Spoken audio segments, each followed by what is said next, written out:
Town Hall. So now what I'm going to do is pass over to the wonderful Grace Alexander, who will probably talk a little bit more about how she thinks the next couple of hours is going to go. Hello, everybody. Hello. It's looking beautiful and nice. And once in a while, from our caring role, we need to actually have fun and socialize. It's a great opportunity to see one another again. And it's good to actually celebrate our boldness as women. It's good to celebrate our resilience as women.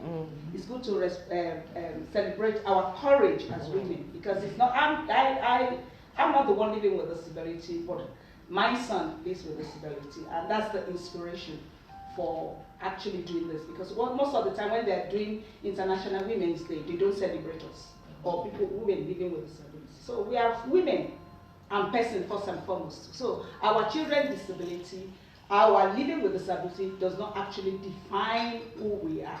So it's an opportunity to network, and I would like to use this opportunity to thank the speaker, who is so much supportive of what I do, and actually nominated me for the 100 Inspirational Hackney Women. It's lovely to have somebody who believes in what you do and who supports you for what you do. So thank you very much, speaker. And we're going to still empower ourselves. Some people will be talking on enterprise, which says, is the one that made my clothes. She's Beautiful, yes. So she lives in Milton Keynes. She's going to talk about how we can be creative against all odds. So I'm going to, and somebody's going to talk on mental health. You know, disability and mental health, they're intertwined. I have my own fair share of mental health issues. When the doctor said, your son will use this medication for the rest of his life. And I knew I knew the coping strategies. Some are good, some are not good. So it's about how we can manage our overall well-being, which is very important. Even though we have a big caring role, and even though we live with disability, it's not easy, but we can actually rise against every situation. So somebody is going to talk on parenting. Sometimes we don't know how to parent our children with disability when they start bringing down behaviors. So it's Maureen, she's a specialist, who is going to talk on parenting. And somebody else is going to talk on, she's a mental learning disability nurse. So she's going to talk on so many things that has to do with them. And somebody is going to talk about education. That's Shola. She works with parents of children with disability and children that are in main school, how they can bring the best out of their children. So somebody is going to talk about health. That person is coming about how you can be having healthy lifestyle. And we have a keynote speaker who is also living with autism, and she came all the way from Crew. Wales. Wales. Oh, that's Subeli, sorry. She's going to take us through our journey. So apart from her, she's going to speak for 10 minutes. The rest will be speaking for 5 minutes. So we just want key points, nuggets of how we can. And I would like to also call your attention to this wonderful woman. She parents a child, not a young woman with disability, not a child. She is a senior social worker, but she doesn't live here. She lives in Barbados. Grenada. So she came all the way from Grenada. So can we? She's Sabrina's mother. So they're like sisters. And Sabrina is a senior social worker in Wandsworth Council. So she's been an ambassador. So even when our children, they can be the best they want to be with the right support. So we want to say thank you for raising wonderful, wonderful Sabrina. She's been really, really supportive. Thank you very much. So now we will I would now like to take over, please. Okay, good morning everybody. Good morning. That's a bit slow. I know it's a Monday morning. And probably I've had a very relaxed weekend. Usually I know most people Monday morning is actually kind of like a downer because people are, after the Saturday and the Sunday, it's like, oh no, not Monday morning again. But this Monday morning, I know that we're talking about Rose.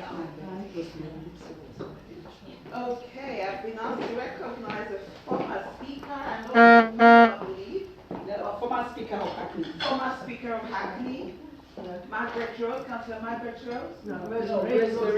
Rose May. Okay, so can we give her a round of applause, please? Thank you, you're welcome. I'm trying because of office space. If it was a hall now, I know I would have shouted and all of that. So I'm trying to be as politically correct as possible and trying to speak slowly. But however, you know what? We're here for a very good cause. So this month, or this year, the theme for the International Women's Day is what? Balance for better. Was what? Balance. Do we all remember what the sign is? This is the Hashtag. Yes, hashtag I- balance for better. Yeah. But also one of the things we're asked to do when we take the pictures and put the hashtag there is this. And that is the fact that we want a balanced society. We want a society that recognizes all our skills. We don't want a loop-sided society where it's very male-dominated and women have to struggle over and over again. A lot of women are dealing with imposter syndrome. And what I mean by imposter syndrome is the fact that we're having to work a lot harder than male at work because most of us are trying to prove a point. You know, you have a colleague that is a male that will spend 1 hour doing the same thing. You probably will spend 3-4 hours going the extra mile because you think, I don't want them to think because I'm a lady that I'm weak. And sometimes I will struggle through those monthly periods. You know, you still come to work. There's things you want to keep quiet about. There's just this shameful, quote-unquote, attitude most of us have at our workplaces around issues that concern women. So this year is about balance for women, but particularly we're here talking with the theme for Star Children Initiative, which is about disability, which is the truth. And one thing that I very strongly believe in is the fact that we are all disabled in one way or the other. Do we agree? Yes. We are all disabled. We're disabled in different ways of our lives. So your ability is not the ability that I have. So sometimes when I hear people say, oh, that person is disabled, I just chuckle on my inside. Because I know we all have a form of disability. So it's either with your knowledge, either with physical things, either with psychological things, whatever it is, we all have a form of disability. Do we all agree with that? Yeah. Yes. So let's give ourselves a round of applause. I'm glad that I'm talking to women who agree, women and men. We must acknowledge the gentlemen. It's a level playing field. We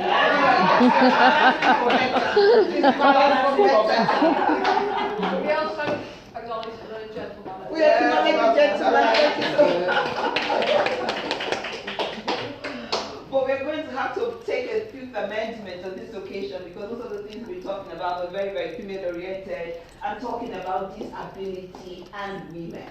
Disability and women. So, like Mrs. Alexander said earlier, it's going to be very informal, not too formal. Just let's talk. I'm going to introduce the keynote speaker, who is going to speak for 10 minutes, and she'll be telling us about her experience. So other people who will be speaking will speak for 5 minutes. Please try and keep to the time. People who know me know that I time people. And by the time you're going over your time, I'm kind of giving you a cue. But you know, but we all know the cues you can give me. I'll give you the cues. Not doing this. Usually when it's nearing the time, you see me do this. This is my common side. Just saying round up. I know. But however, let's just get to hear from one another. We all have different stories, different perspectives. So we've heard today that we're going to hear the perspective from the educational point of view, from career, from being a learning disability nurse, the various challenges from health. There are different perspectives we're all going to be talking about. I'll be talking about mental health. I've already kind of mentioned and hinted a bit about what I'm going to be talking about later. But let's all just feel free. It's a very informal meeting, celebrating us, celebrating our journey, and celebrating the fact that we are all women who have either cared directly or indirectly for people who have been disabled. Come on, guys.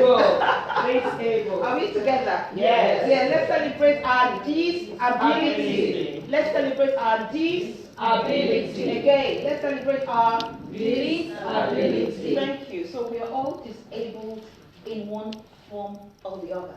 No one is perfect. No one has been created to be perfect. Is it that you are too short, too fat, too slim, teeth crooked, teeth too straight, hair wonky, whatever it is. Whatever it is. Whatever it is, you all have a form of disability. So let's celebrate our disability. Thank you. So can we give Susan a round of applause as she comes up?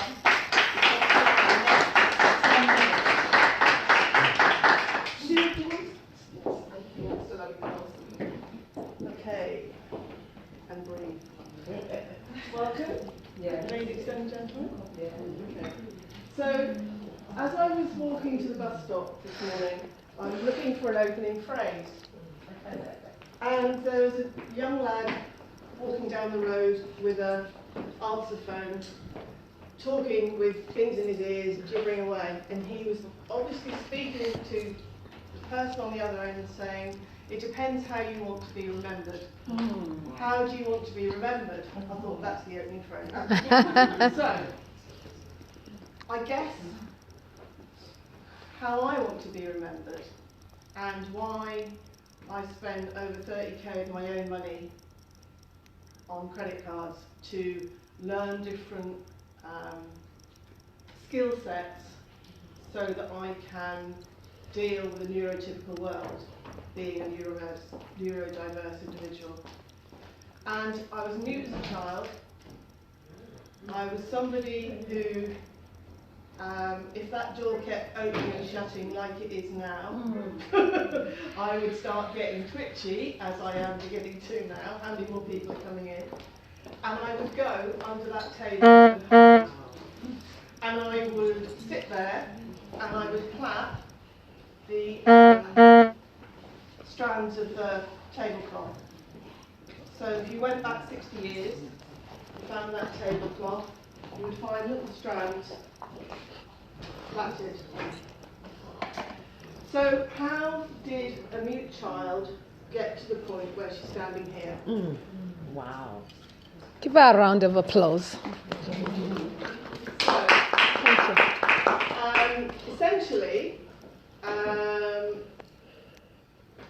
I always knew that I was different, but I had no idea of what I meant by that. And because of how old I am, it went under the radar. So how I found out was I'm a careers advisor for special needs kids, and I get the ones that know other levels to work with. And somebody asked me to take this person for a dyslexia test.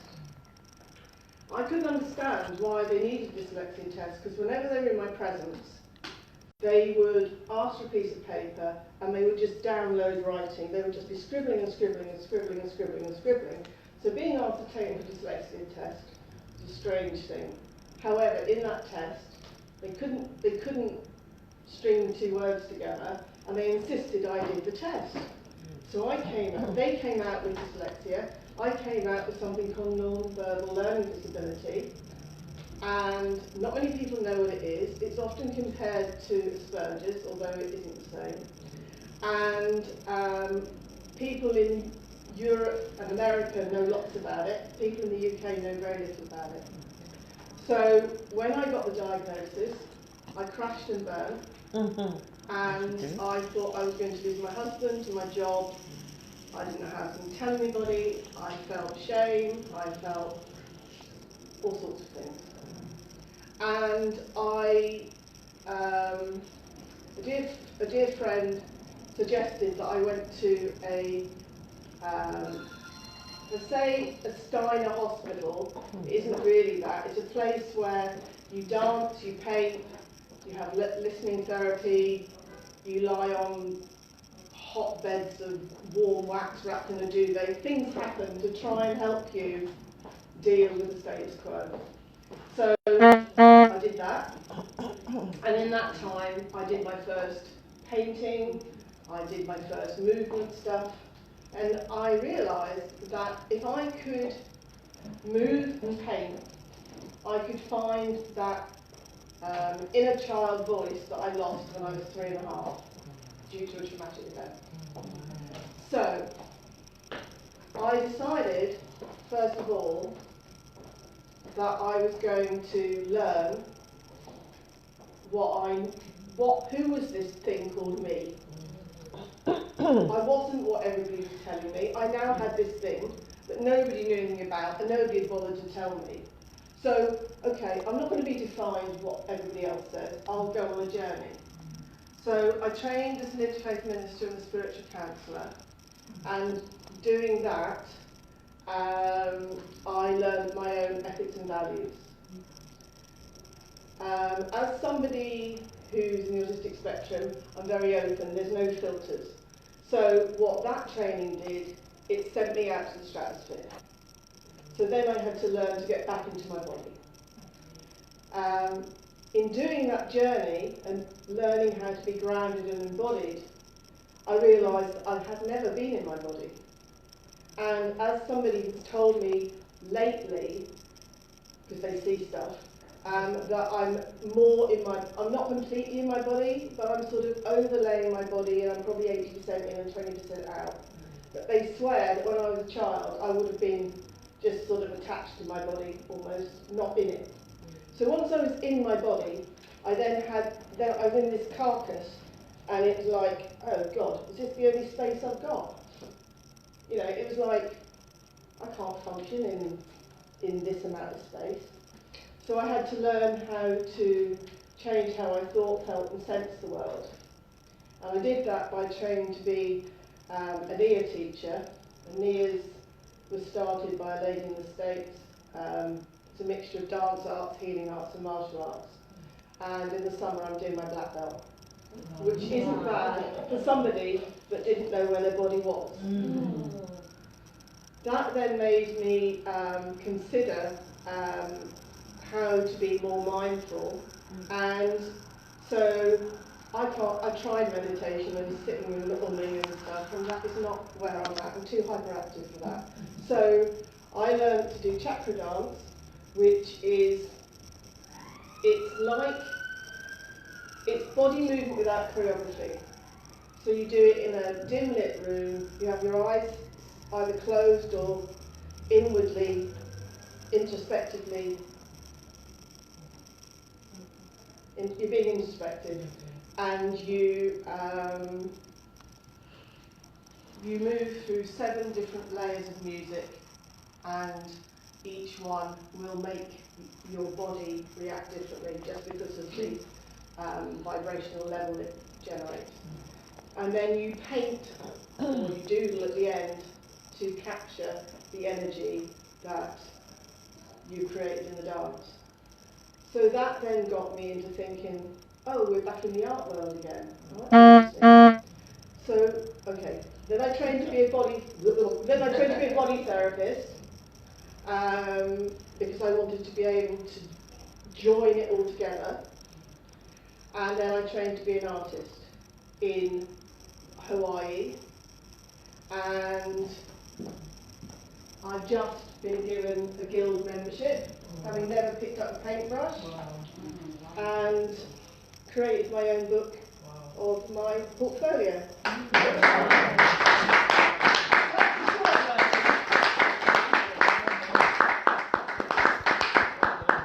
is amazing, amazing, amazing about the triumph of life, how we can triumph in life over adversity. So the truth is sometimes bad news hits us. Because some people who are lucky, they get their diagnosis from when they're young, and they can get the right support from then onward. But for some of us, because our diagnosis is quite late, and so the struggle can actually be a real struggle. But thank you so much for sharing, Sue. I picked up some few things from what you said, and I'm sure a lot of us are going to pick up from ourselves from as the day progresses. Thank you very much. A round of applause for Sue. I have a feeling we're going to have to be able to give some time later for questions, because there may be 1 or 2 questions that we want to ask any of the speakers. But can I call on Shola at the moment? Shola is going to be talking to us. You know what, I'm going to call you anytime. You know, the speakers know themselves, so just get ready. I can call anybody anytime. but like you said, it's an informal thing. So Shola will be talking to us. She is an astute educator, if I can use the word. She started a program about 3 or 4 years ago, working with parents, supporting them with coaching their kids towards 11 plus. And not just the 11 plus, it's actually supporting parents to knowing how to support their kids at home. Can we give Shola a round of applause? Well, thank you so much. Thank you so much. Thank you.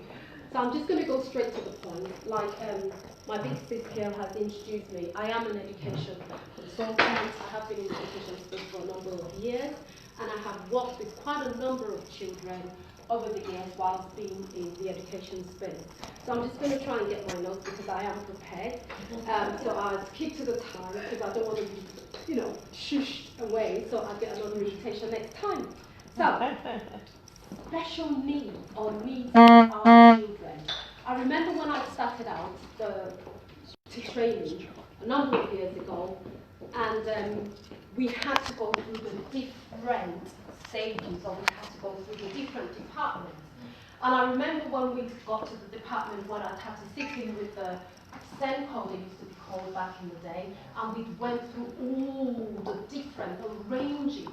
And I got home that evening and I thought, okay, this I think is one of the reasons because of, I do empathise a lot, and I thought this is one of the reasons I think I should be here. So I have had the opportunity to support the children, but over the last 3 years, I have worked closely with parents. So one of the things, or the 3 things I'm actually just going to share with us, just to encourage us as parents as we go through this journey with our amazing, beautiful children, because what I know is that every single child is a gift, and every single child is unique. Every single child has greatness inside of them. Some of them would identify when they're quite young, but some of them would have to continue to work with them and grapple with them to make sure we get that greatness out of them. So a few things, that I'm actually just going to share is, obviously while in school, things might be picked up by those who are in school, even the SENCOs or the teachers. But as parents, we would obviously know that, there's something not quite right. Please, when you notice, or when you find out, or the advice would be, please make a lot of noise about it. I always say this, as parents, we are the #1 champion for our children. There's so many things that would obviously not get the school or the head teachers or the SENCO to say or to agree with what you're saying, which one of them is funds. But, like I say, and I'll say again, it's your child, you know that your child needs that support, fight for it. So the second thing I'm going to say is work in partnership with your schools, with the schools they are at, or whatever support that is available. So we know that when teachers and parents work together, when we work together, we get the desired results. And I'll say this again, I will stress this, please make sure you knock on those doors until you get what you want. Become a strong advocate for your child. Your child needs what they need, and honestly, I'll say this again and again, we can help, we can support, we can punch in the right direction, but please keep at it. Be your child's strong advocate. And last but not the least, before I get kicked off, get familiar with the regulations. There's some regulations that are out there. Get familiar with them. Read, ask people, get help. Look for what is available. There are some regulations around what support is available for your child. Please make sure you familiarize yourself with those regulations, and let's support our children to be the very best that they have been created to be. Thank you very much.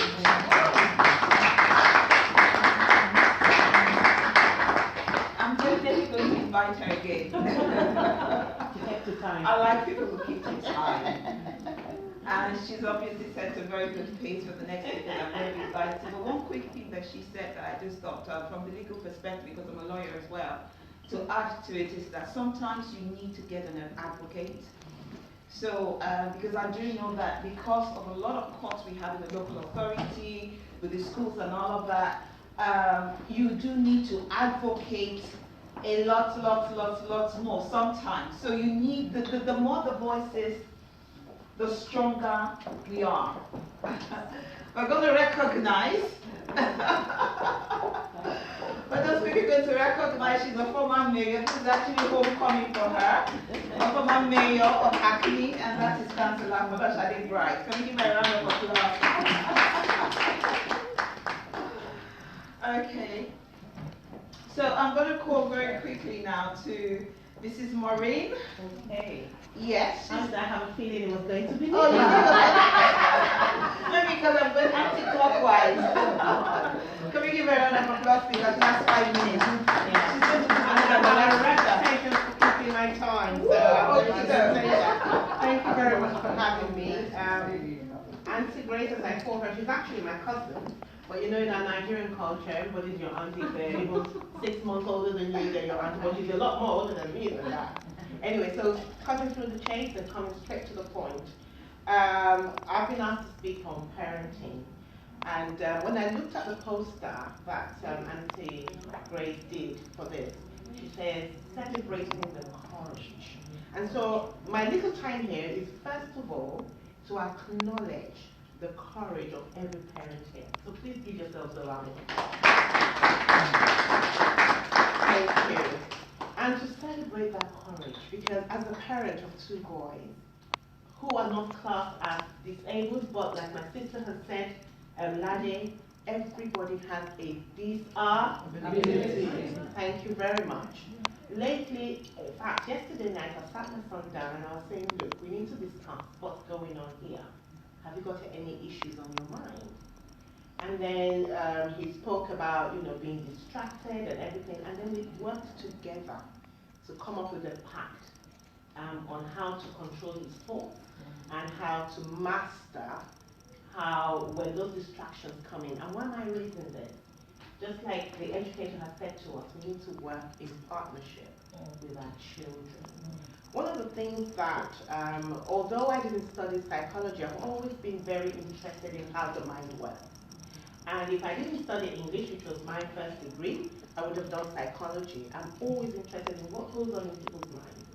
And one of the things that I have noticed about parents who, when you go through trauma, is one of the first things is the guilt. And maybe some parents will agree with me here, maybe because, most of us are women apart from the 2 gentlemen here. During the process of when we're giving birth, sometimes there could be some mishap due to our own negligence through accidents that was caused by us. And so as a result of that, our children might be starved of oxygen or whatever, because I've seen those cases. And then those children don't come out the way we have everything. And then there's that guilt that comes in. And I just want to say, peradventure, there's any parent here, you need to forgive yourself. Because without forgiving yourself, you cannot move on. There has to be a time where you come to that realization that whatever the case might have been, this is it. This is reality. Because until you admit the situation that you're in, you will not be able to help yourself and you'll not be able to help your child. And this is my own experience as a parent. When I've had to come to reality to say, okay, this is the situation. So a child was growing up and he's here now. What do? You have a situation on your hands. The best way to go forward is A, forgive yourself, B, admit and accept that situation.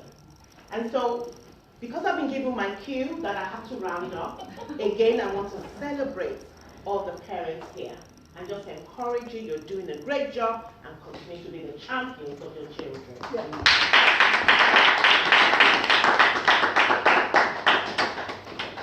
I'm going to invite you next time too. It's good for us to just be respectful of the time that we've been given, and that's been fantastic so far. So working with our kids, supporting them, getting an advocate for our kids, and of course we have somebody who's going to represent the establishment here. But when I talk about representing the establishment, I mean the fact that you know that profession where a lot of parents dread. Do you know the profession that parents dread? You don't. Social worker. I've Exactly. It shouldn't really be, but however, from people's experience, it shouldn't be. But at the end of the day, it should not be. But I will say, both from experience, people that are supported, and also interacting with people in the college. I actually work in the establishment myself, and I do know that sometimes you have some, just like you have in all careers. You have some people who can sometimes be quite overzealous without they carry out their function. Yeah. And sometimes to cover up whatever little gaps they have, some things can happen. But however, we're not going to go into all of that detail. I would like us to give, for me, is the fact that she represents both sides of the divide.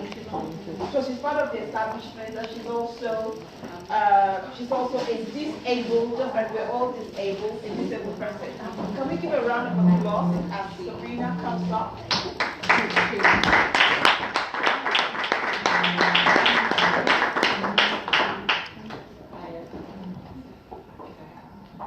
I guess everyone hates social workers. No, not everyone.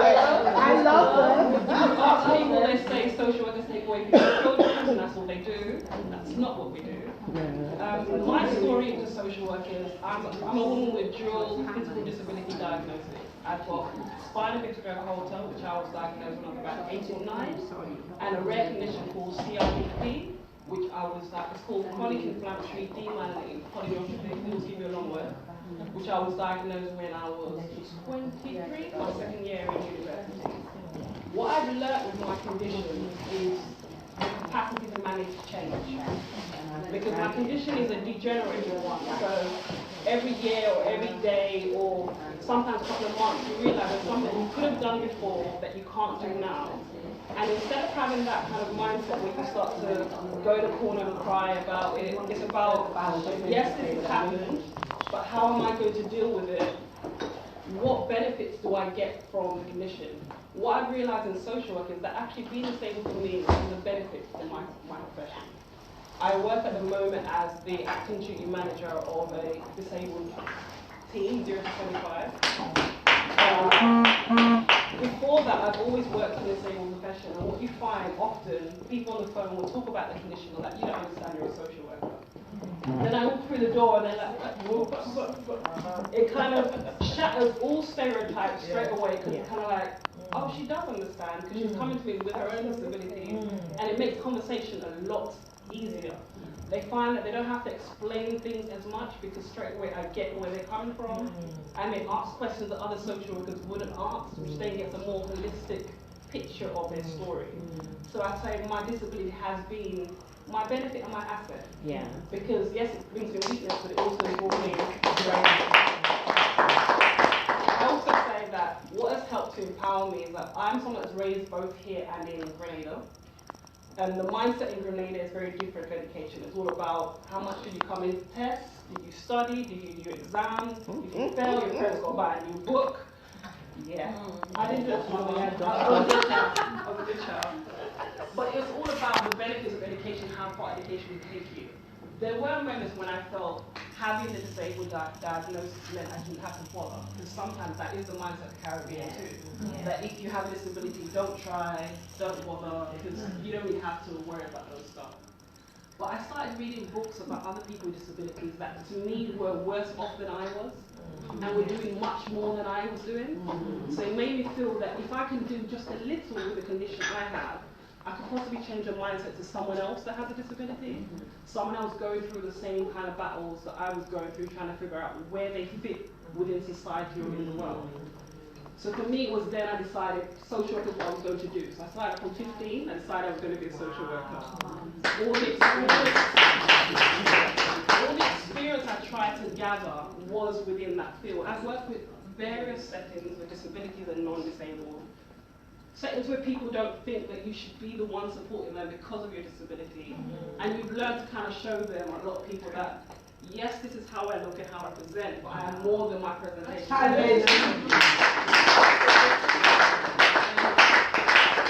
I guess, I think my key was about empowerment, wasn't it?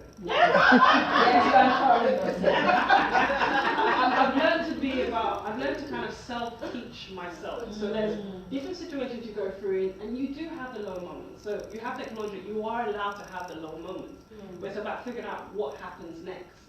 I've learned through my mother, who's a very strong and determined woman. Mom, stand up. My mom is the kind of woman that if you tell her to fix a cabinet, she'll fix a cabinet. Tell her to sew a clothes, she'll sew a clothes. So I've learned that we don't have to be limited to what people say we can do. We can do anything once we work hard at it. And that's been my mindset.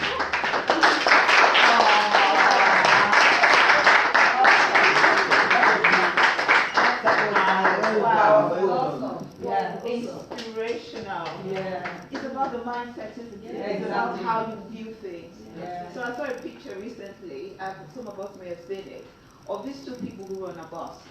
So one was on the side of the bus that was just, very dry, there was no side. The other side was on the side of a bus where there was so much greenery, lots of flowers.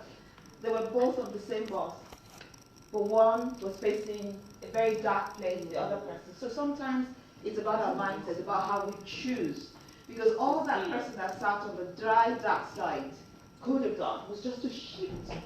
It's about the mindset. Shift your mindset from the dark, cold, grey, whatever picture you're seeing, and shift your mindset that there is life within the condition that I find myself in. On that note, I'm going to be calling on one person who, you just described your mom, yeah? This is one person who calls herself an entrepreneur, creative. No, there's a word maturepreneur. By maturepreneur, she's somebody who picked up entrepreneurship at a later stage of her life. She looks very amazing. You probably think she was my age. She's not. I know we all know where we stand. A lot of them might be a leveler. Me, small me like this, me, I'm only 21. No. I'm only 21 of she's cancellation. I said I'm 16. So I'm 16. So when I see people like, Princess, I get off my heart. So she's somebody who's fought through adversity, and it's about how you decide to see the bus you're traveling on. You decide to be on this side, and it's dark and grey. But if you decide to be on this side, and in fact, sometimes you will look too far. So when the same room, this side there's no view, that side there's a view. So you choose which side you want to look at. If I want to look at this side, I want to look out there. You can see the crane from this side. Okay, can we give a round of applause?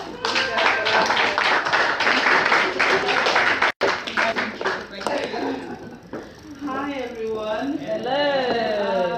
Where do I start? I think the right place to start for me is to just give Sister Grace a big round of applause. Because I love you today. I cannot imagine. I've been with you now for, I've known you for 20 something years, but every single year you inspire me with what you do. You're amazing, you're an amazing woman, and you have decided to take your pain and turn it into passion. And we thank God for you. Well done. Thank you for putting this together. Secondly, obviously I want to welcome everybody, and I'll just introduce myself. I'm Princess Olajuwon, and I am the CEO of my own creative brand, my fashion brand called Olajuwon London. My studio is based in Milton Keynes.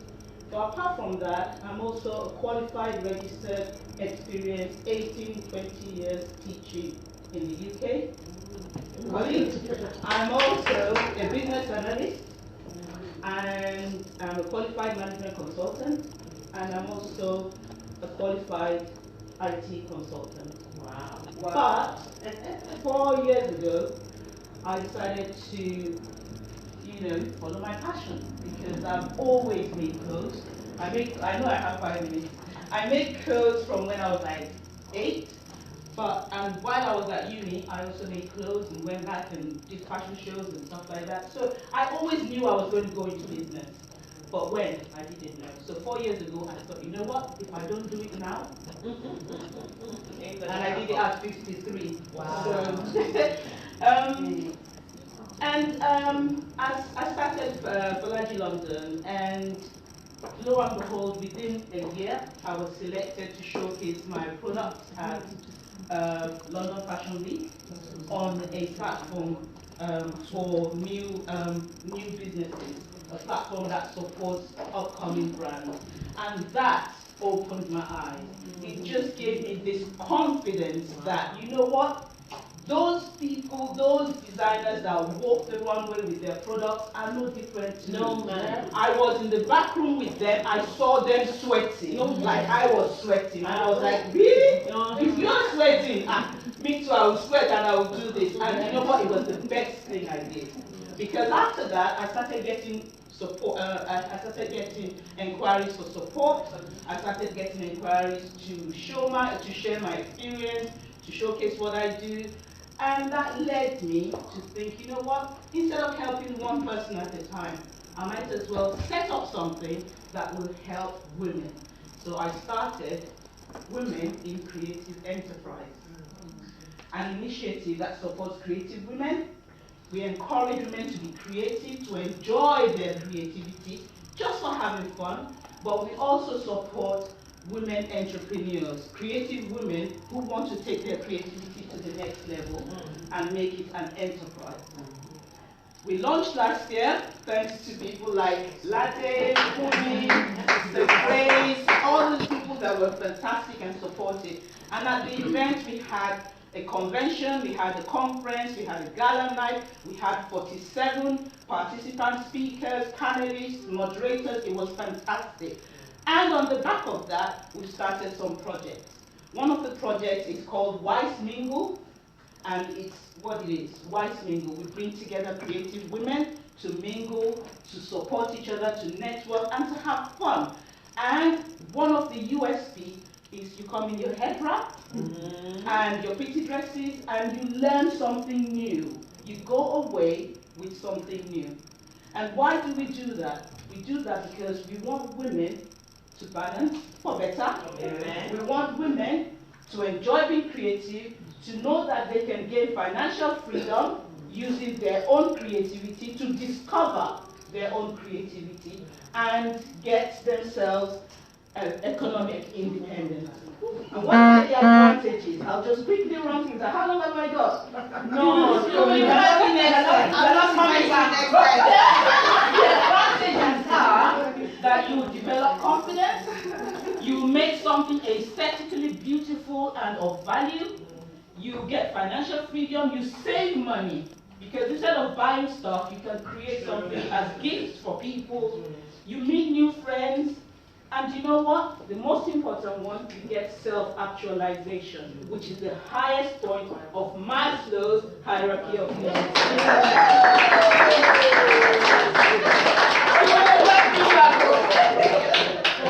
You know, one of the jokes that I have, when you go to events like this, there's some people you don't give the mic to because they're so passionate about what they have. I'm going to say, but however, there was so much nuggets that I believe from what she said. It's about the diversity of how she's had to acquire all the skills. You know what, at the end of the day, we do all of these things, you know, become a lawyer, become a social worker, become this, become that. Your passion is actually what should drive you. Your passion. So if you're doing something, if you have a career that you don't have a passion about, it's not too late for you to have a rethink.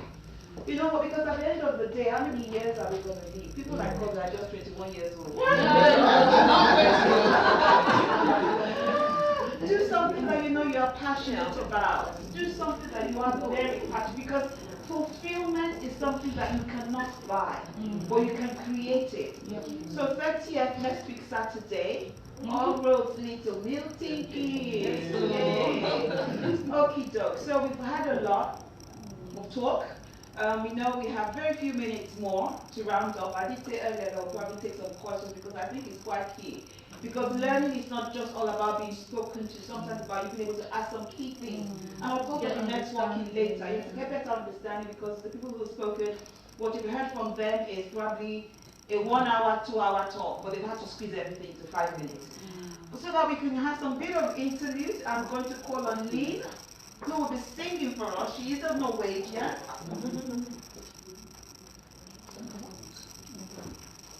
Okay, Lynn, come on.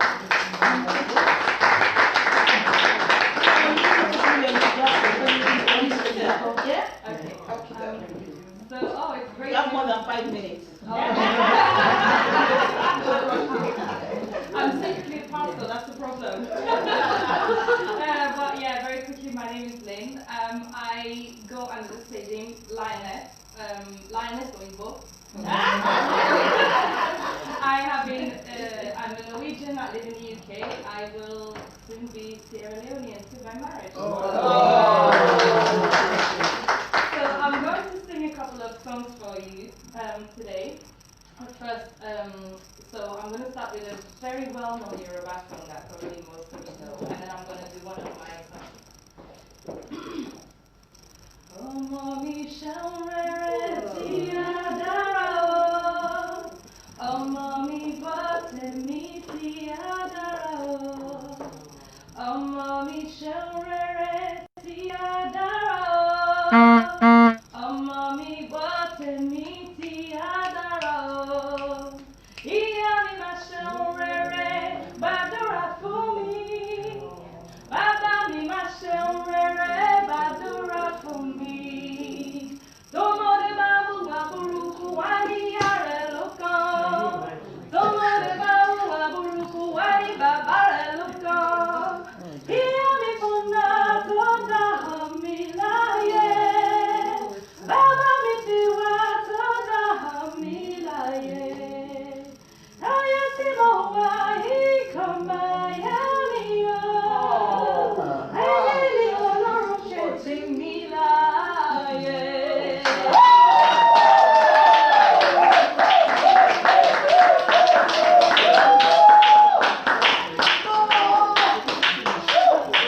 Okay, so the next song is one I have written. I hope you will like it as much. Yes. And it's called Joy. Oh. I've been searching for a song, a beautiful melody, where I can sing all day long. I found my voice within me. What I know gets them in me. Tell them, make them free me.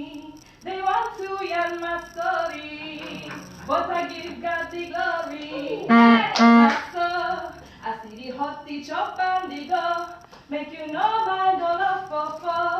I see the my and they go.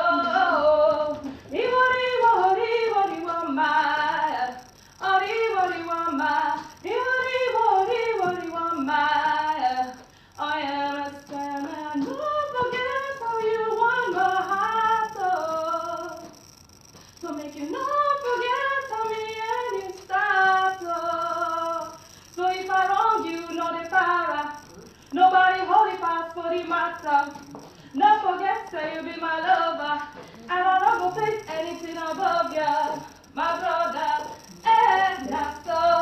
I see the hot, the chop, and the go. Make you no mind your love for four. I see don't shock, make you mind they go.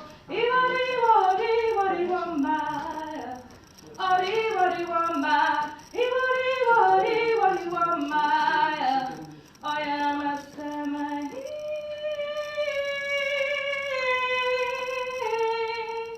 They want to hear my story, but I give God the glory.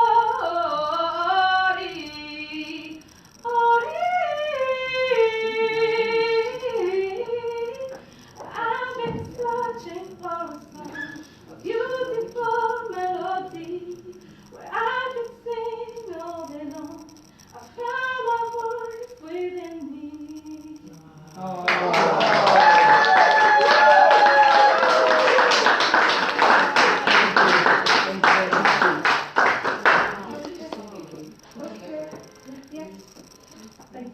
Okay, now, round of applause.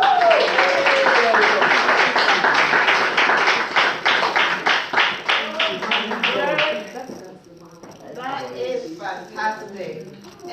Ọmọ mi ṣe rere tí a dára o. What does it mean? Ọmọ mi lọ tèmi tí a dára o. Let me do a quick transliteration. Yes, a quick transliteration because it's a bit difficult to translate exactly as it is. But it says, you know what, my child, do well so that your life will be good. So No. when I do well, my mother will pray for me. Or when you do well, your mother will pray for you. This life I'm in is a bit difficult. This life I'm in is a bit difficult. And this is the whatever. Let us sing the song. The key aspect of the song is also the fact that when the child's success, when the child doesn't succeed, the parents get the blame. So please, child, do well, so we don't get the blame for not training you well. Yes, especially the mother. In Africa, and also to be honest with you, the Bible, for those of you who have faith, you know, there's a space in the, or there's a section in the Bible that says that. Train up the child. No, it's not just the train of the child, and that's why we as women, we need to be careful. It says that the good child is the mother, exactly. and the bad child is the mother. Yeah. So we as mothers have a higher responsibility. That's the truth. Yeah. Because when you sit down and you look at a lot of single parents, or a lot of homes these days are led by single people, and it's usually the women. So we have a lot of work on our hand because we're training the next generation. So let's sing that song quickly. Apologies for those who don't understand, but it's a very inspirational song. I think we should sing. Thank you so much, Lee, for learning how to sing. Yes.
Okay, for those who just arrived and don't have a drink, there's tea and coffee. There's tea and coffee. It's very informal. It's very informal. Very informal.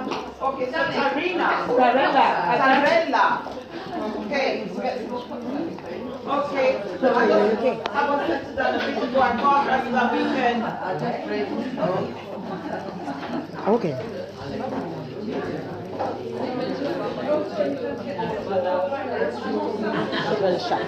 Okay. I want us all to be settled so that we can listen to Tarella as attentively as we listen to the other speakers. What's osteoporosis?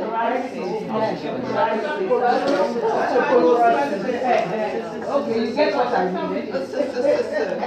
Okay, does.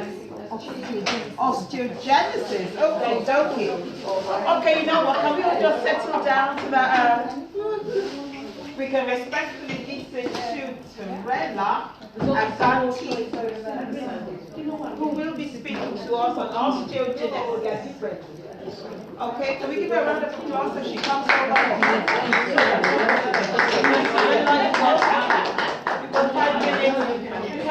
Can we, hello? Very nice. Can you say hi when I say hello? Hi. Hello. Hi. Can we have one house fill up together? Respectfully listen to the second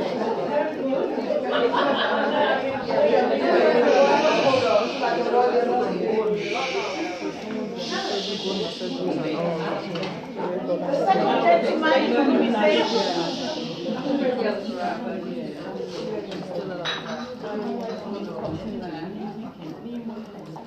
Okay, Tarella, can we give Tarella a round of applause? Hello, everyone. Okay, hold on, Tarella. Well, you've got time because people are still busy, so she can sort it out. I said you've still got time.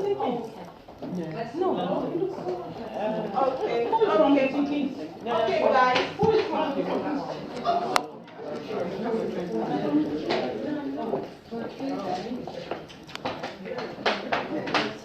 Can we listen, please, to... Oh, Peter, I think we have to do... Tyler, go ahead and speak, please.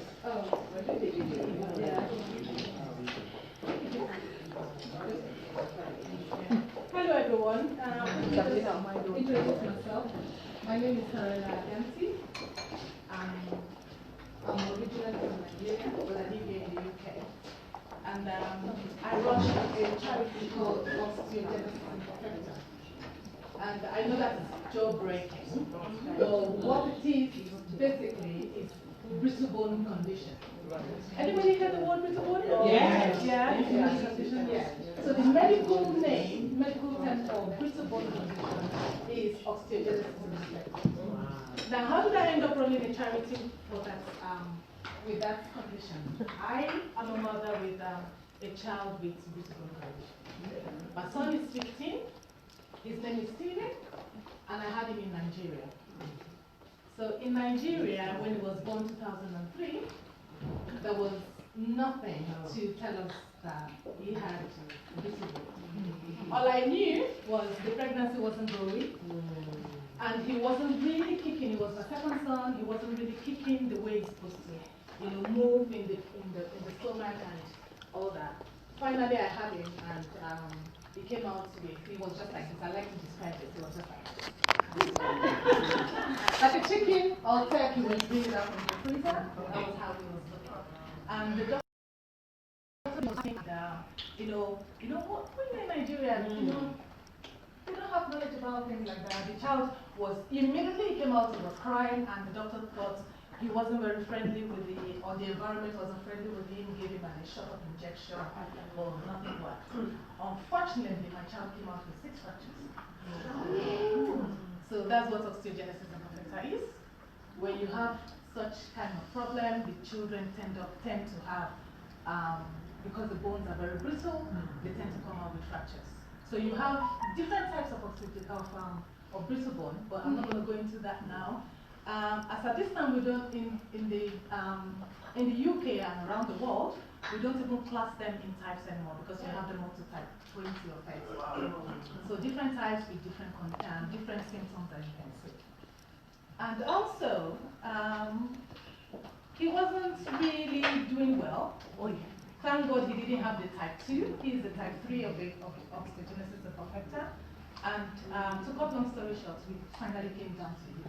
It was hell living in Nigeria with him because he's had over 100 fractures at the moment.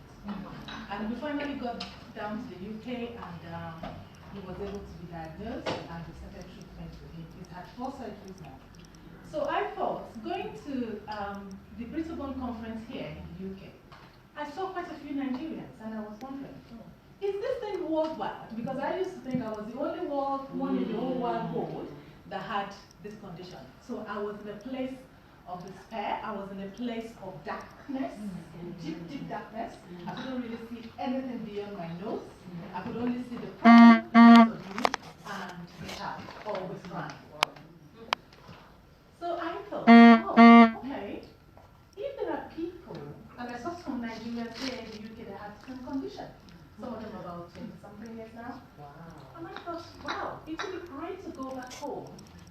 have an awareness on this condition because before I had, or when I had Stephen, people said, oh, your son is bewitched. Your son is cursed. Yes. I had a very close friend of mine that told me, what about the child? You are too young to have that kind of a child. Go give the child to your mother-in-law. Unfortunately, my mother wasn't in the country. So he said, go give your mother-in-law the child, and you can have another children, have another. I said, no, I can't do that. This is my blood and flesh. Yes. My flesh and blood. I must, and I have to look after this child.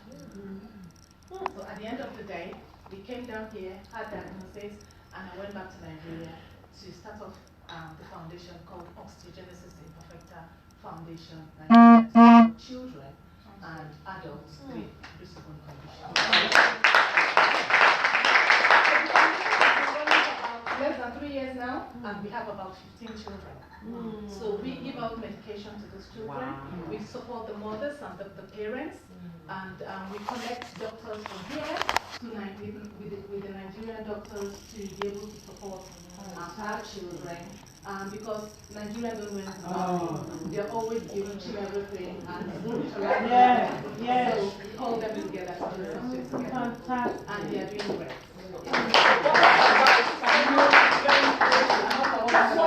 What advice can you give to There's going to be question time later. You want to? No, sorry. You want to? I can come to sit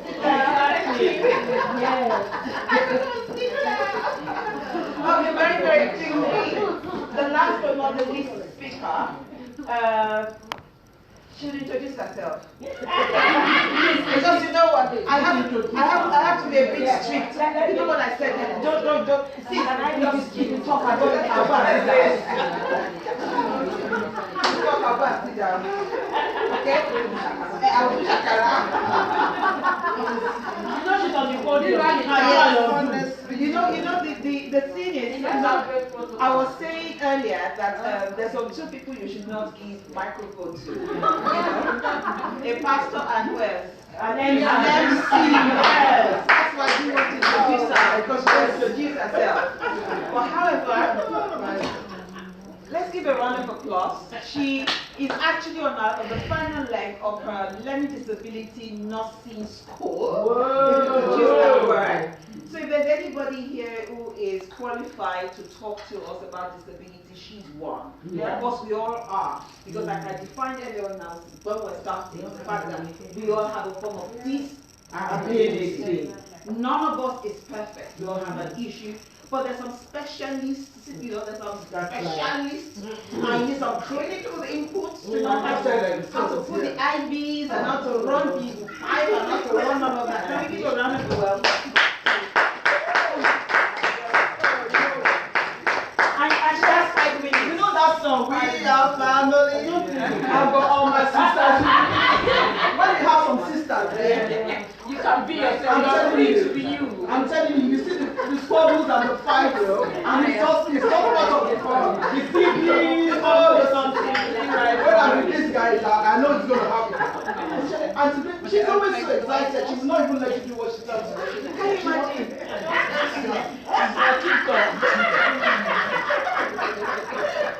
I don't even want to ask people to guess how old you are. So 1 minute. Let me go there. But anyway, I've been time today, but it's not even fair circle. I'm not a co-MC, so let me do this bit and then take over and do it. All right. Okay. Thank you so much. I'm just going to honor the grace here for this opportunity. I'm not even going to talk much. I've got nothing to say. You know, somebody was saying before earlier, Sabrina, people, when you were introducing her, you were saying people don't know. And I can tell you for a fact that that is true. You know why? Because I work with them now, I know. And I'm wearing the hat of the learning disability nurse today, even though I'm an MC. And I have been out when I used to work as an accountant prior to going into this change of career. And I was at the bus stop with my briefcase going to work. And there was a mom and her daughter, I remember vividly, at the bus stop. I was also waiting for my boss, and and then she was looking at me and moving away, and I thought, and my usual self, I just said, hello, how are you? And she went, are you a social worker? Whoa, that's your case file. And I thought, was social work then. I was an accountant. So I'm thinking, So I said, I now joked, have you done anything wrong? And she looked at her mom, my mom looked at me, and they were just started laughing and all that. So I mean, it's just so funny, you know, that you go about and there's certain professions that people just think, oh, you know. And I can tell you, I sit week in, week out at meetings now, and meet with mothers, fathers of children who have learning disabilities. I mean, I'm specifically studying learning, it's not disability, learning disability. And I can see that, you know, sometimes I wear the hat of the professional, sometimes I wear the hat of the mother. Do you understand? I don't have a child with disability, but when because of my relationship with people like Auntie Grace and others, I wear the hat of the mother, and I can categorically say, Shola, you said it, every parent, you just need to fight for your child. I sit down there and I'm thinking, I see some parents and I'm doing that. Because we have limits. With the profession, we have limits. There's so much we can go. Fight for your child. Fight for whoever you have come to talk about. Because otherwise, we have to tick boxes. When we tick the boxes, there's nothing we can do. We can't do much more. But once you fight, I mean, you just know that you have that peace. And I just thank God, and I know why now that I am in this profession. I won't meet beautiful people like this. Sometimes I ask myself, what am I even doing now? Sometimes I get tired. And like Gladys said, I'm 12 weeks down the line, I'm thinking, sometimes I don't know, like, but you know what, when I see some children, Sue, when you were talking about your leaving the body, just this week, I met a beautiful girl. And she goes, oh, my body is diminishing, I'm running out of my body. And I can just feel, you know, you can just feel that pain, you can feel that. But sometimes we can only do what we can do as professionals. Please, please, please, we need to fight. And just to round off, because I said I won't talk much, I just have a poem I want to read for every person who's making a difference. You know, you make a difference. Your child's progress might not be that easy to see on a day-to-day basis. But when you reflect from time to time on how far he or she has come, give yourself some credit. That's right. Would that progress have happened if you hadn't been planning, if you hadn't been praying, if you hadn't been pushing for it? Everything you do for your child, every appointment, every therapy, every intervention, also every smile, every hug, every conversation makes a difference. But you are also making a difference in the world. Every time you give information about your child's disability to an educator, you make a difference for the next child.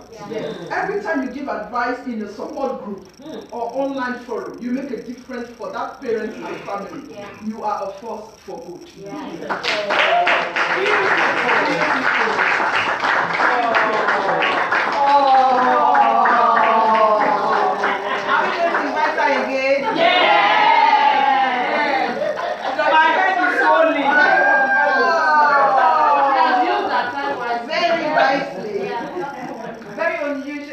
MCs who can, you know, stay within time. Can we give her? She stayed around 5 minutes. She won't put around 5 minutes. Can we give me around the performance again? But we tell people that we're supposed to actually get. My God, why? There will be an award. There will be an award. Okay. I'm supposed to be speaking of mental health. I'm not going to make it very long, but it's just to highlight and raise. I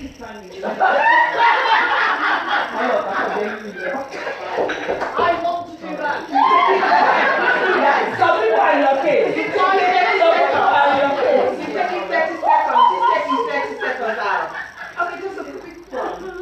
As mothers, as fathers, for those of us who are fathers here, it's just to remind all of us that we do need to take time out. One of the key things that I'm finding out everything, my interaction, okay, I have an organization called News. And what we do, the News organization is actually in Nigeria as well, as the News Foundation Limited, not Limited, it's the News Foundation in Nigeria. One of the things that I'm finding out in my interaction in the community these days is the fact that there are a lot of adults who are carrying around emotional baggages. But most importantly is the unresolved trauma, especially within the ethnic minority community. So most of us, I'll tell you a little bit about my journey. So most of us go through things in life that were not resolved. And whether you like it or not, if you like have all the 10 things in the world, you know, your God is big, my God is big, until you resolve those trauma, they come back to bite you. You can pray from today to tomorrow and say minus me or whatever, they come back to bite you. My was the fact that my mother died at a very young age. I witnessed a trauma that no child should have witnessed. So the night before my mother died during childbirth, the night before she went into the hospital, I witnessed her and my father fighting. I know that they had a long battle because we were 6 girls. So in my culture, when a mother has girls, they are not considered as giving birth yet. No, not yet. So the day you have a boy, that is the day they will celebrate you. So my father had the first one, a girl. The second one, a girl. The third one, a girl. This time around, my father already had another wife outside. Because he believed that it was my mother's fault. And this is a man who studied here in England. Educated, he was a scientist. Still believing that it was my mother's fault for not having boys. However, trying to summarize the story. So the night before she went to the hospital, I witnessed my dad shout at my mom, called her a witch, said, you made all your children girls. Then we were six girls already. You made all your children girls because you want to pass on your witchcraft to your daughters.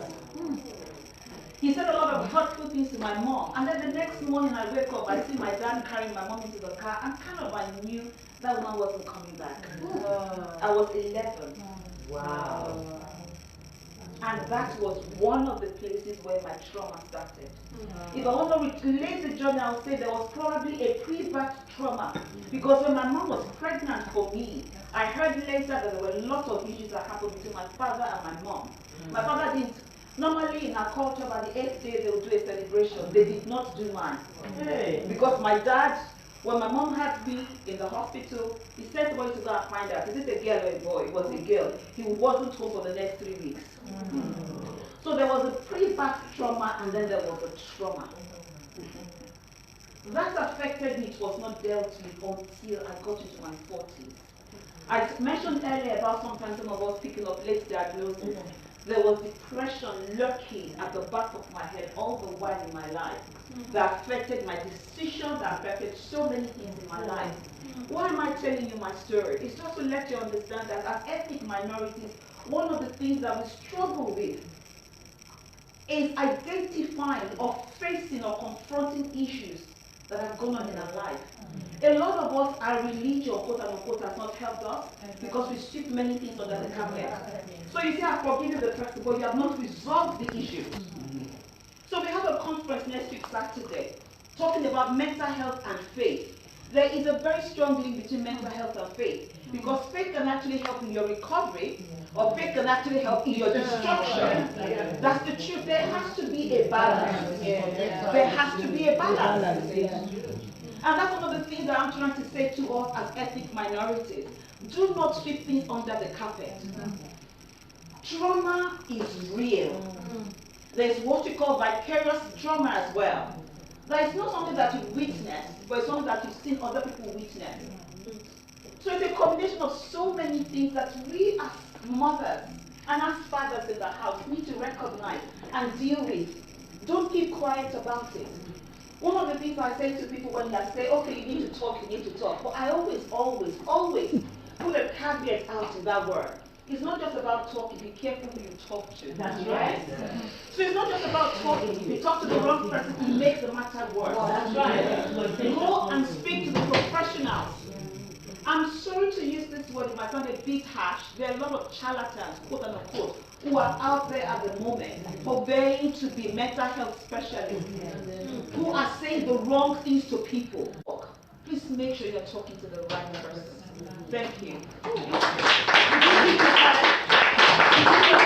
anybody angry? Away. 7 minutes. You were always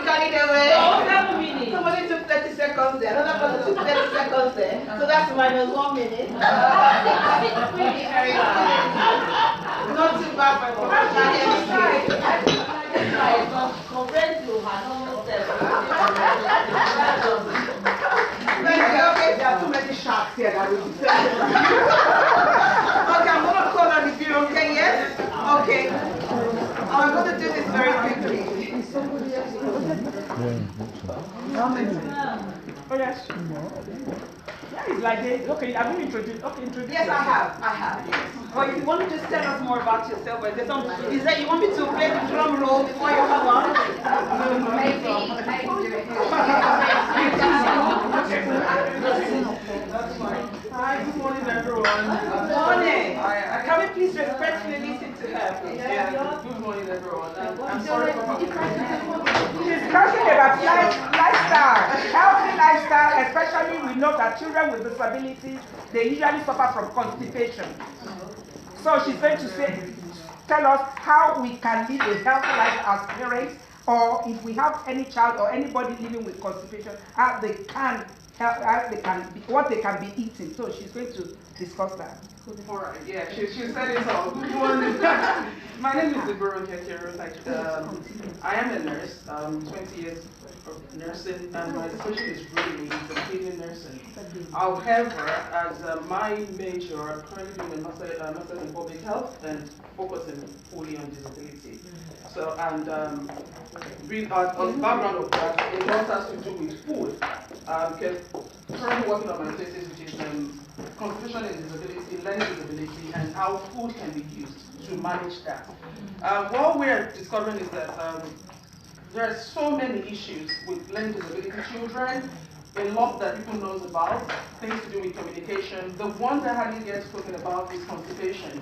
And out of 100% of kids that get admitted into the hospital that has background of learning disability, at least 20% of them has something to do with constipation, and unfortunately they get misdiagnosed because we tend to focus a lot on all the big issues, so nobody thinks about them. And actually constipation gives them a lot of distress, and the fact that they can't talk about it, and they can't tell you how they're feeling, and a lot of times for them don't eat well, so it gets stressed on the background, so until it gets really, really bad, and they're suffering from complications, and then they go for investigation, maybe abdominal x-rays, barium minimas, or something really probing, and there's when you're realized it's just an impacted stool that's caused this all along.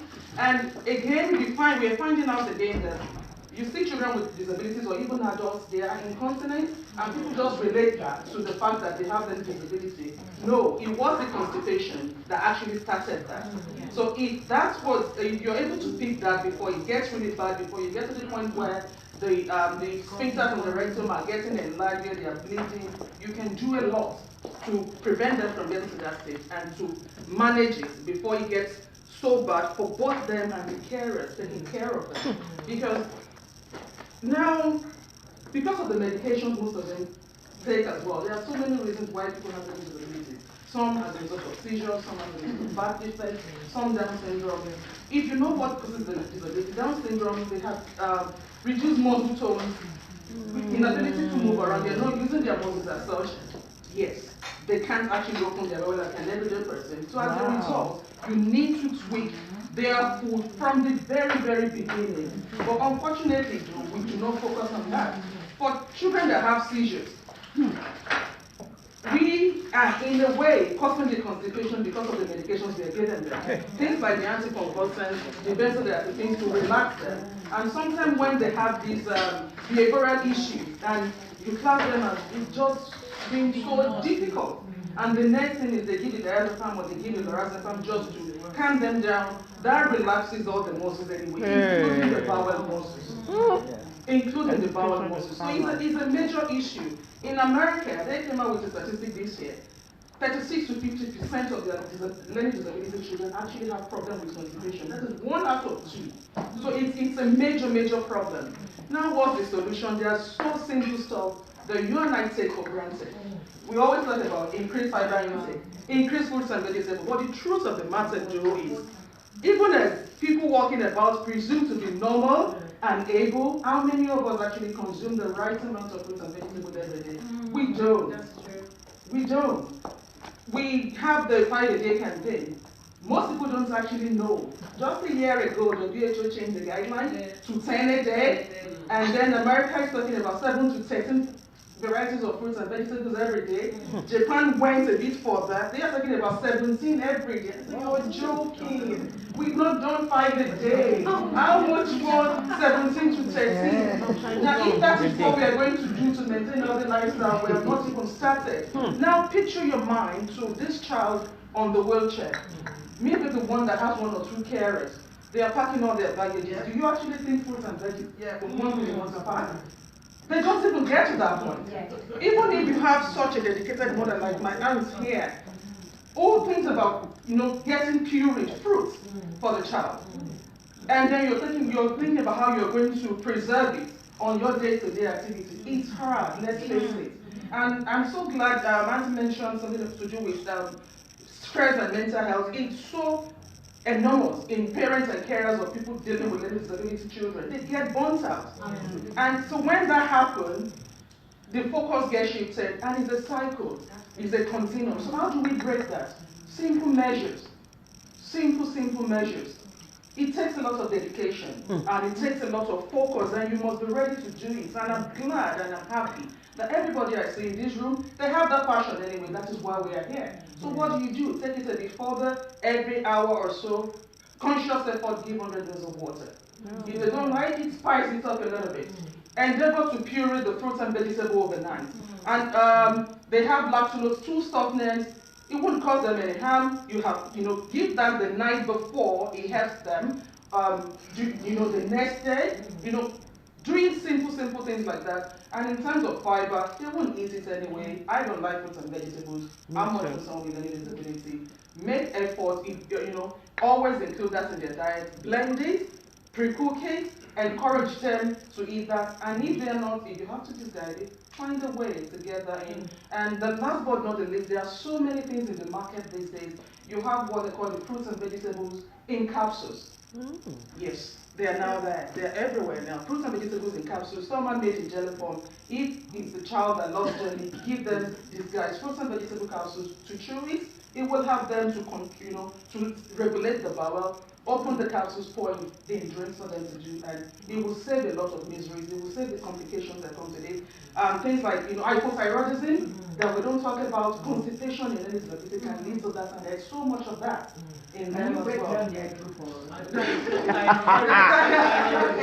Thyroid, So there's so many things, and that is what we will do. I believe some of us will have questions, and I just want to speak to that whole 2 hours. Honestly, this is a topic on its own. It's a workshop on its own. So it's something that, Sister Grace, I'm just going to say, it's something that we're going to do. We've talked about it. Okay.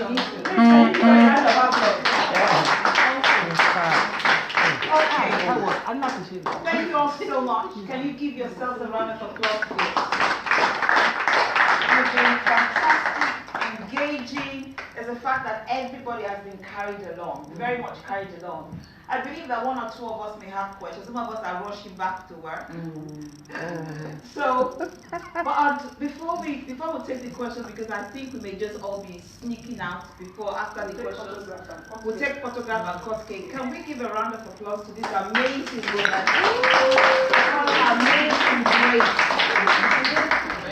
Amazing Grace. She is a whirlwind. I don't know if you felt her wind before. Have you felt her wind before? She's a tornado. She's a whirlwind. When she wants to get you, she'll get you. Wow. When she wants something from you, she will be on your case. But you know what? I believe that for each generation, for each cause, for each passion, you must have somebody who speaks out, because you cannot all be speaking out at the same time. Otherwise it will be a cacophony of noise when we're all talking together at the same time. But the fact that God in every generation picks people, in every corner, in everywhere picks somebody to be a mouth, a spokesperson, a spokeswoman or man for that cause. And I'd just like us to give this woman a round of applause. Mrs. Grace Alexander, for being a passionate cause leader for disability. You can never catch her anywhere. If you don't want to give her the microphone, she will shout out. Her voice is loud enough. That is how her passion drives her. And thank you so much for convening today. I've learned a lot. I'm sure a lot of people have learned a lot as well. So before we do the pictures and also take the cut the cake, does anyone have any burning questions? What I will say though is it's a networking opportunity. So if anybody wants to ask any of the speakers any question, feel free. But there's a question you think would all would benefit from, if that person is going to answer, please go ahead and ask. One thing I want to ask, one of the speakers mentioned about traveling in a bus, and there are two sides of the picture. One is green and one is dark or dry. It's so hard sometimes to keep focus on the green side. So how do we uplift ourselves? Because every day a new challenge comes up. And every time I personally feel that when I go one step ahead, 2 steps I have been pushed back. So it's very hard to keep your morale high. How do we help ourselves? Okay, very quick one. I was a speaker, can I just answer her very quickly of that? Then you can answer it. One of the things that I do, because it's about mental well-being, one of the things that I do is that I meditate a lot. So you have to make a conscious effort. It's a very tough, difficult thing for you to keep looking on the green side. Because 1,001 times the black or the gray area will come and supersede the greenness that you're looking at. But it's about meditation. You need to find a place in yourself. So every day, I still struggle with my depression. And it's ongoing. I have a diagnosis. I still struggle with it. But however, I make a conscious effort, at least 15 minutes every day, I take a time out. And during that time out, I meditate. So I decided on what I want to meditate on. So I have breathing exercises. I wish we had time. Probably would have to organize something. There are practical stuff, self-care that I do. So it's not just about telling people, oh, you need to think positively. How do you think positively? Because it's a difficult process. So there are ways that self-care, there are breathing techniques I can share with you or pass on to Sister Grace. No, you can exchange numbers. No, it's a time, okay, exchange numbers. And I'm very happy if you want to spend 5 minutes just kind of doing, I know I said around 12:30, but we can be relaxed. It's not on the dot. Okay. So if you want to do something like that as a group exercise, then I'd be very happy for that. Okay, so should we try one just for 2 minutes? Yes. Okay, close your eyes. For those who are sitting down, just close your eyes and place your hand. If you can open your eyes briefly and just place your hand flat on your lap. Wiggle your shoulder, just go right up. This is one of the things I do when I'm stressed. You can open your eyes and look at me and try this. Just do this 10 times. Round. You're going to feel a warm sensation. Usually it's in a very quiet place that I sit down and I do this. I find a quietness in my heart. And I just do that 10 times. There's some positive affirmations that you can actually say to yourself. So if you are battling with low self-esteem, for example, I will say to myself, I am worth it. So you can say to yourself, I am worth it. I am worth it. Wiggle your shoulder like that. Just go round. It might be a bit difficult initially, just do it round like that. I am worth it. I am worth it. I am beautiful. I am beautiful. I am phenomenal. I am phenomenal. I am intelligent. I am intelligent. That is who I am. That is who I am. That is one. I don't know how you're feeling, but just me doing that, I feel relaxed. A lot of us, the tension areas is around here. And once you can ease that, it actually helps to ease you out a bit. The other thing that I do is sometimes I just lift my hand up, close my eyes, and go up like that. And I would imagine that all the stress is flowing out. Just imagine all the stress is flowing out. Just imagine all the stress, all the negative words, all the negative environment, the things you've heard that is not right, trouble, the fact that you're dealing with a child who is sometimes physically combative when you're trying to support them. Just see that. That's one. Okay? For panic attacks, so sometimes I get panic attacks. I usually kind of sense it coming. One of the things I do is I regulate my breathing. So most of us don't breathe well. True. A lot of us breathe wrongly. I always So we'll take, so most times we breathe out more than we be breathing in. So we don't have enough oxygen on the inside of us. So let's close our eyes and I'll just count 1, 2, 3, 4, 5. Breathe in. 1, 2, 3, 4, 5. Breathe out now. As you're exhaling, make a silent sound. Let's breathe in again. You do the counting yourself now. 1, 2, 3, 4. And then exhale. Breathe in again. Exhale. Do that about 10 times. Those small activities I've just mentioned now, in 5 minutes you can do them. You'll find out that no matter how stressed you are, it will relieve. I'm not saying to take the stress away totally, but to release the stress, especially the one for the shoulder. It is fantastic. I do it a lot at work. You just sit down and you do that. You feel it immediately. There's a warm sensation you feel right on your shoulder as you do that. There are quite lots of exercises. One of the things I'm speaking of actually is actually to start a group, because these are self-care that is free. That we can do, can help to stay, can help to stop up the panic attack and the anxiety and all of those things. I hope I've been able to answer your question. Thank you. And Miss Now, Princess, you're going to say something. Yes, I was just going to say quickly that obviously one of the reasons why WISE exists is also something like that, because when you find something that you enjoy doing, making something is really therapeutic. Yeah. Sewing for me is very, very good. When I'm stressed out, just give me a machine, give me a piece of cloth, and I'm going. So find something that you enjoy doing. That's true. And also just to add, mind the company you keep. That's Yeah. true. Yeah. They affect you. Yes. They affect you. Yeah, another one. Okay. It's just a case of writing, or just, pacing, or just letting the energy out. Letting it out, the negative energy. Yeah. Okay, someone wants to answer, right? I think it's just contribution, really, to say that at a point in your life, you would have had good experience, maybe 1, 2, 3, and for me, that's my own distressor. Yeah. When you think of, because it's not been all bad. So go back to those experiences that are giving you joy. That's right. And I'll give an example is today, coming to the town hall today, I've got so much to do in Baki. Yes. But I said I must be here today. One of the reasons why I'm here is because I've come to support Auntie Grace.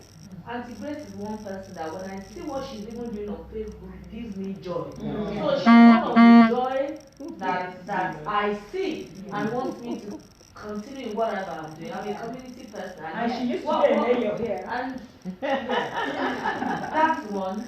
But also the fact Pictures in the corridor. my picture is in the corridor, backing of down balcony. I thought I would come and see my picture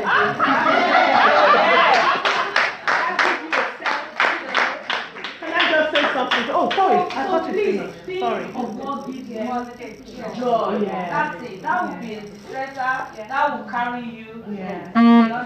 We go through stuff. You can't be mute stuff. Yes. Excuse me. Yeah. Can I say something again? It's about when the first time my son used a small flannel to wipe his mouth by himself. It was an elation. Yeah. I was dancing. When I see little progress that some people take for granted, it's a source of joy.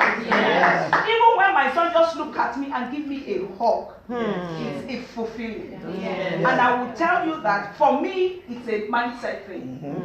And one thing is that, what things are there things that will make you rest? Are there things that will make you work? Are there things that will make your responsibility too much to bear?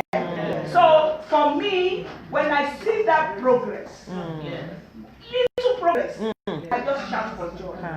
And you see without music, dancing, and you see him laughing. He's my greatest fan.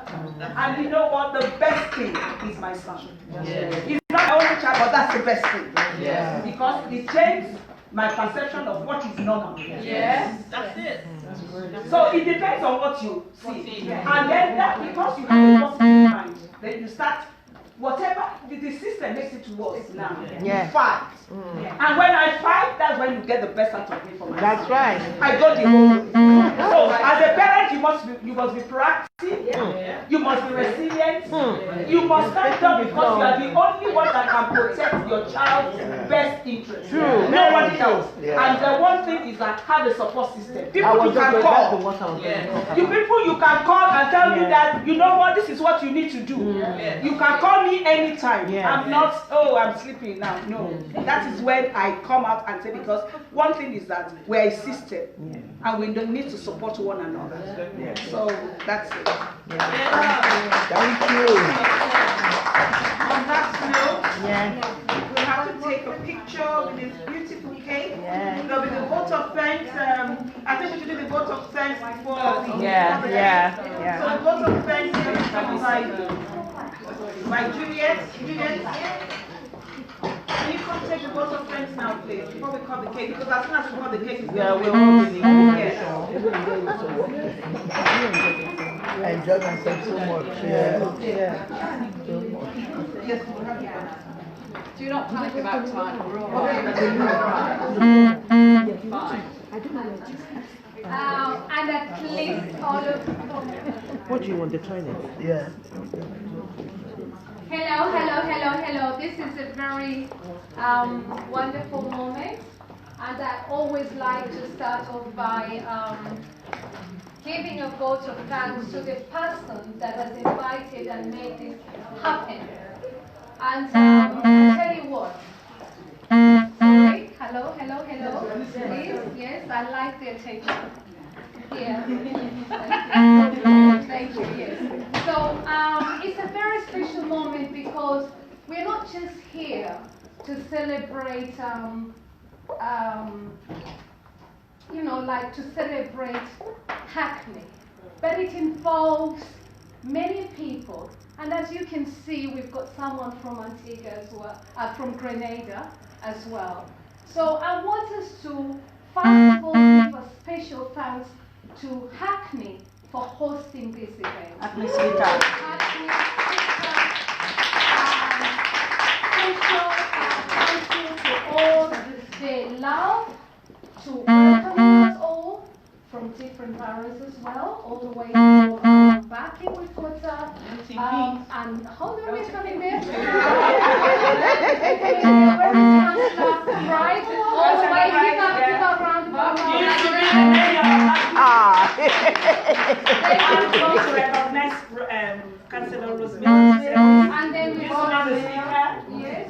So I was just going to come there. Thank you so much. We got the former Councillor and Mayor, House of Speaker Rosemary.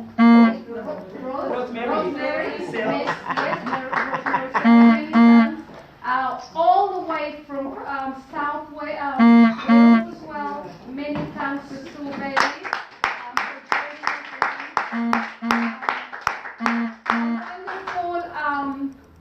Welcome to Marilyn, all the way from Grenada.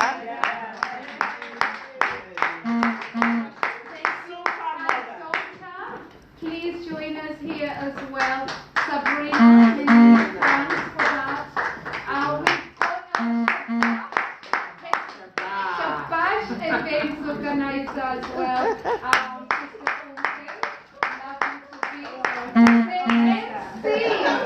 Thank you, and Pastor, I love to call her, our Pastor Lade.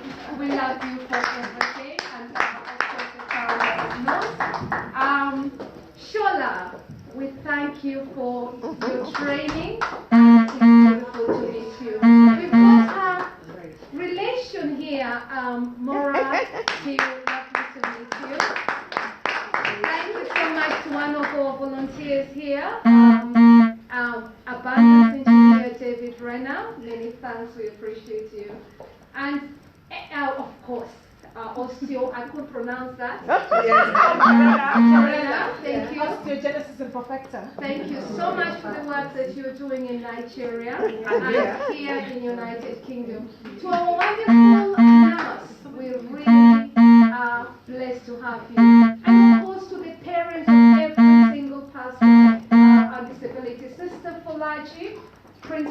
Naji, who is here to also entrepreneur, us in terms of promoting skills and innovation, and especially within the disability group.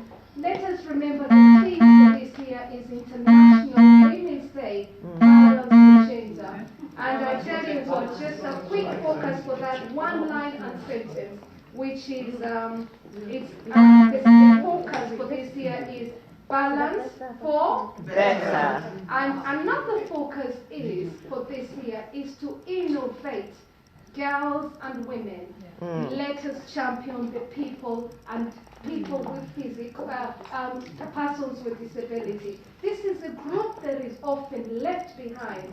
And I believe that Grace has got another program that is coming up to innovate and champion for skills for persons with disability. Across all boroughs, starting off, we ask the House of Speaker to help us champion across all the boroughs so that we are able not to forget persons with disability and embrace every single one of them. As you've seen Sue here today, she demonstrates a wonderful perception that it can be done. She was a mute child. And let's not forget that. Let us remember that through her artistic, she is able to speak. And I tell you what, if things like this can happen, we can do it. I champion every single mother. I champion every single parent.